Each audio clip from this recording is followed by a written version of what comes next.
एक समय की बात है, एक बड़े से नाव में काफी सारे लोग सफर कर रहे होते हैं। वो नाव पानी में डूब जाती है, सारे लोग भी पानी में डूब जाते हैं, लेकिन उनमें से एक किसी तरह से बच जाता है। वो अपनी जान बचाते बचाते किसी तरह एक खाली टापू पर पहुंच जाता है। टापू बिल्कुल ही सुनसान होता है, वहां पर और कोई भी नहीं होता। वो इंसान भगवान को कोसने लगता है कि उसने उसके साथ ऐसा क्यों किया। फिर वो उस टापू के किनारे काफी दिनों तक बैठा रहता है, इस आस में कि शायद उसे कोई बचाने के लिए आ जाए। लेकिन 2-3 दिन बीत जाने पर भी उसे बचाने के लिए कोई नहीं आता। वो अपने बचने की उम्मीद पूरी तरह खो देता है। फिर वो जंगल में जाता है और कुछ लकड़ियां इकट्ठी करता है, जिसे वो अपने लिए एक छोटा सा घर बनाता है जिसमें कि वो रह सके। वो आदमी पेड़ों से फलों को तोड़कर और मछलियों को पकड़कर अपना पेट भरता है। ऐसा काफी दिनों तक चलता रहा। उस आदमी को अब अपने बचने का कोई रास्ता नहीं दिख रहा था। एक दिन जब वो जंगल में कुछ खाने की तलाश करने के लिए गया हुआ था, तभी उसे बिजली गिरने की आवाज सुनाई दी। वो बिजली उसके घर के पास गिरी थी, इसलिए वो वापस अपने घर को देखने आया।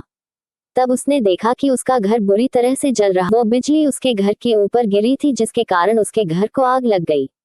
वो आदमी भगवान को कोसने लगता है कि उसने एक छोटा सा घर बनाया था, वो भी जल गया। अब वो क्या करेगा। वो अपनी किस्मत को दिन भर कोसता रहा। फिर उस टापू के किनारे के पास ही सो गया। अचानक उसे एक नाव शिप की आवाज सुनाई दी, जिससे उसकी नींद अचानक खुल गई। तो उसने उठकर देखा कि एक नाव उसके पास ही आ रही थी। वो जोर जोर से उस नाव को मदद के लिए पुकारने लगा। उस नाव पर सवार लोगों ने उसकी आवाज सुन ली और उसे बचा लिया। उस आदमी ने उन लोगों से पूछा कि आपको कैसे पता लगा कि मैं यहाँ पर हूँ।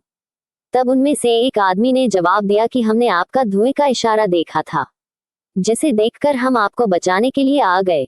तब वो आदमी सोच में पड़ गया कि उसने तो उन्हें कोई इशारा नहीं दिया था।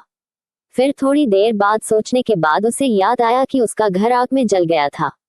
शायद उसी के धुएं को देखकर ये मुझे बचाने के लिए आ गए। ये सब जानकर वो बहुत खुश हुआ तथा उसने भगवान का शुक्रिया किया। सिख, हमारी जिंदगी में मुश्किलें चाहे जितनी भी आए, हमें कभी उम्मीद नहीं छोड़नी चाहिए और भगवान पर भरोसा रखना चाहिए।